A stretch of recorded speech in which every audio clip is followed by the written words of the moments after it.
Eu lembro que aconteceu, que a pessoa fica assim no quadro. Você não consegue. Olha o quanto é necessário você exercitar a criatividade. E tem mais.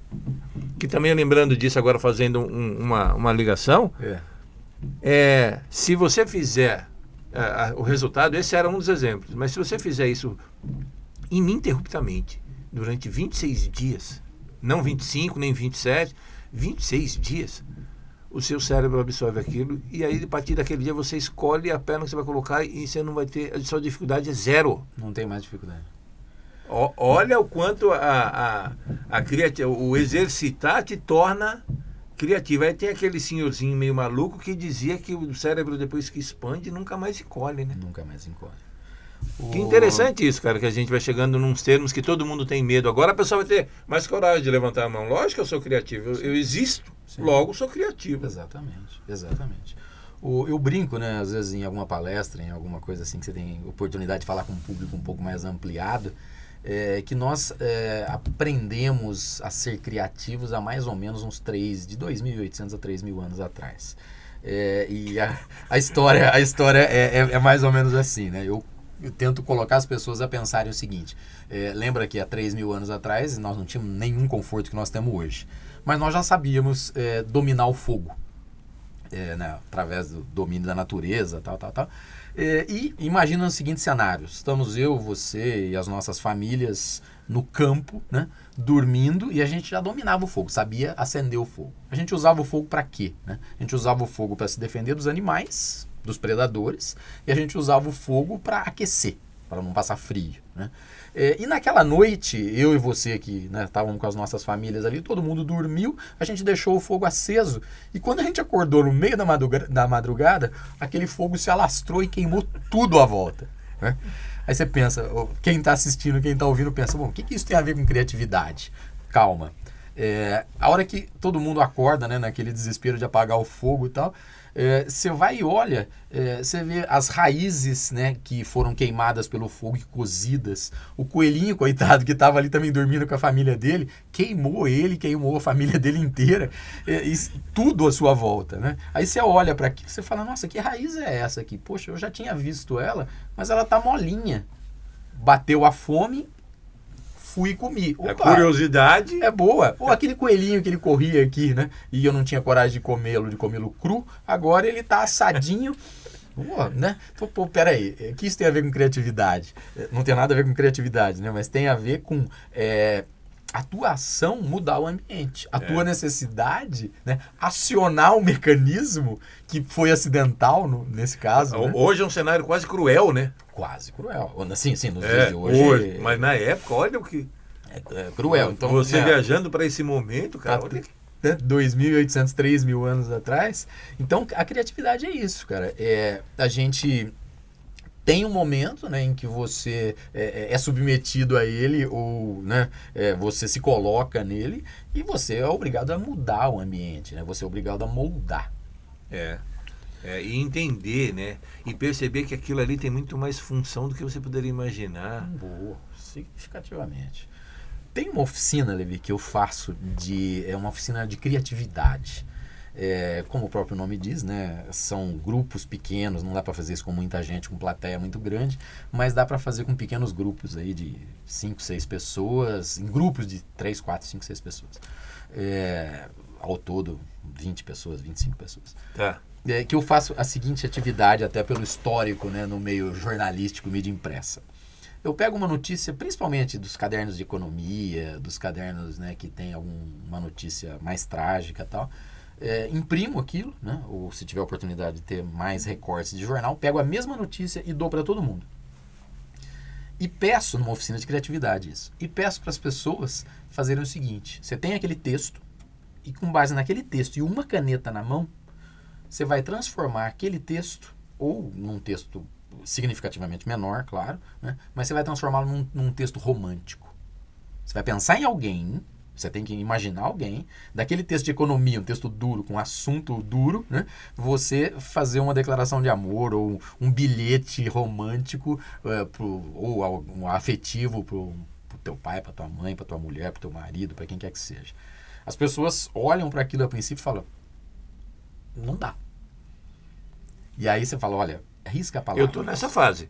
Eu tô num não dá. Tô esperando que você desenrola, porque eu tô num não dá ainda. Vai, com a caneta que você tá em mão, você vai riscando as palavras que são desnecessárias ali para aquele objetivo que você tem, tá? Para aquela pessoa que você imaginou, você vai riscando as palavras. Aí chega uma hora que você fala assim, o nome dessa pessoa ao qual eu quero me declarar é Andresa. Oi, amor, para você. É Andresa. E aí o nome da Andresa não tá naquele texto. Mas a letra A, a letra N, a letra D, ela tá numa sequência nas palavras, e aí eu risco. Não preciso riscar uma palavra inteira, eu posso riscar um pedaço da palavra. Né? E aí eu vou juntando esses trechos. Ah, mas César, aí qualquer texto que você pegar, você consegue fazer isso. Você está exercitando a sua criatividade. É verdade. E é um exercício super gostoso de fazer, porque depois que você termina aquilo... Mas a criatividade também é uma provocação aqui. Provocação não, um entendimento. A criatividade, quando a gente pensa no que você estava falando um pouco atrás, inovar um processo, por exemplo, a criatividade, ela ocorre no indivíduo, com uma pessoa. Ela pode ocorrer. Aquela pessoa pode ter ela exercita, ela vai, ela constrói e ela é criativa num momento na empresa. Ela trouxe uma situação criativa.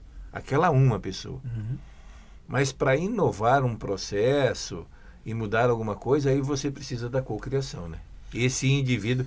Então, criatividade pode ser só inovação, ou seja, colocar a criatividade em prática, fazer a criatividade rodar. Não necessariamente. Provavelmente você tem que fazer ela com mais pessoas, né? Sem sombra de dúvida. Sem sombra de dúvida. Dizem que a criatividade, a diferença entre criatividade e inovação, né? Para chegar no estágio de inovação, você tem que emitir uma nota fiscal. Ou seja, né? A criatividade em si, né? Pode ser um processo criativo e não trazer dinheiro, né? Mas para o mundo dos negócios, para o mundo do empreendedorismo, a diferença entre criatividade e inovação é a emissão de uma nota fiscal de prestação de serviços ou o teu contra-cheque aumentar. Mas respondendo o seguinte, você não consegue inovar sem co-criar, sem criar com alguém. Por quê? A ideia pode ser minha, mas eu não domino o processo. Eu preciso da outra pessoa, né? Eu não domino a tecnologia, né? Eu não domino uma série de coisas. Você quer ver um negócio que a gente ouve a vida inteira, né? Não só a sala de aula, não só a gente diz isso em sala de aula, ouve isso em sala de aula, mas nas empresas, um negócio chamado de brainstorming.